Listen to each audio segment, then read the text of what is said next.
Shalom untuk kita semua. Saya yang bernama Juli Rianti Simanulang akan memperdengarkan renungan singkat untuk kita semua. Renungan ini berisi tentang hal apa yang harus kita lakukan di dalam menghadapi pandemi COVID-19. Tugas ini bertujuan untuk kelancaran praktek ketiga yang dilakukan secara online. Untuk mendukung kelancaran praktek ketiga ini, saya memohon untuk partisipasi saudara-saudari untuk like, komen, subscribe, serta jangan lupa untuk men-share video ini. Sebelum kita mendengarkan firman Tuhan, kita bersatu di dalam doa. Kami sungguh bersyukur Allah kami, yang kami puji dan kami sembah di dalam anak-Mu Tuhan Yesus Kristus. Saat ini kami ingin mendengarkan firman-Mu. Bimbing kami ya Tuhan untuk memahami serta melakukannya di dalam kehidupan kami. Dalam Kristus Yesus kami berdoa dan mengucap syukur. Amin. Yang menjadi renungan untuk kita hari ini tertulis dalam Efesus pasal 4 ayat 2. Demikian firman Tuhan. Hendaklah kamu selalu rendah hati, lemah lembut dan sabar. Tunjukkanlah kasih-Mu dalam hal saling membantu.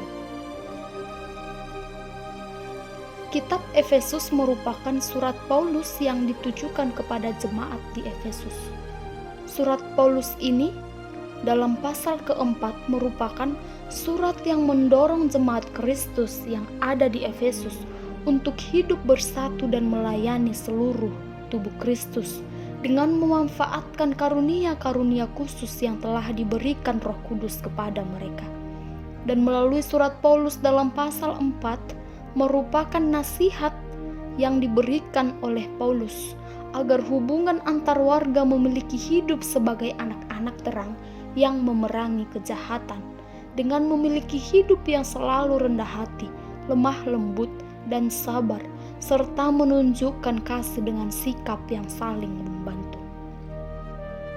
Saudara-saudari yang terkasih di dalam nama Yesus Kristus, dalam Efesus pasal 4 ayat 2 ini menunjukkan sikap orang yang mengenal Yesus Kristus di dalam kehidupannya. Sikap saling membantu merupakan wujud dari kasih atau mengasihi, dan bahkan kerendahan hati, kelemahan, kelembutan, kesabaran merupakan bagian dari buah roh. Dapat kita lihat dalam Galatia pasal 5 ayat 22 sampai 23. Jika ketiga hal ini dapat kita lakukan di dalam kehidupan kita, maka kehidupan kita akan lebih nyaman, tentram, dan bahkan damai. Tentu definisi kasih dapat kita lihat dalam 1 Korintus pasal 13 ayat 4 sampai 7. Sikap kasih terlihat dari sikap yang tolong-menolong. Dapat kita lihat dalam Galatia pasal 6 ayat 2. Saling membantu merupakan salah satu perwujudan nyata dari kasih Kristus dalam kehidupan kita.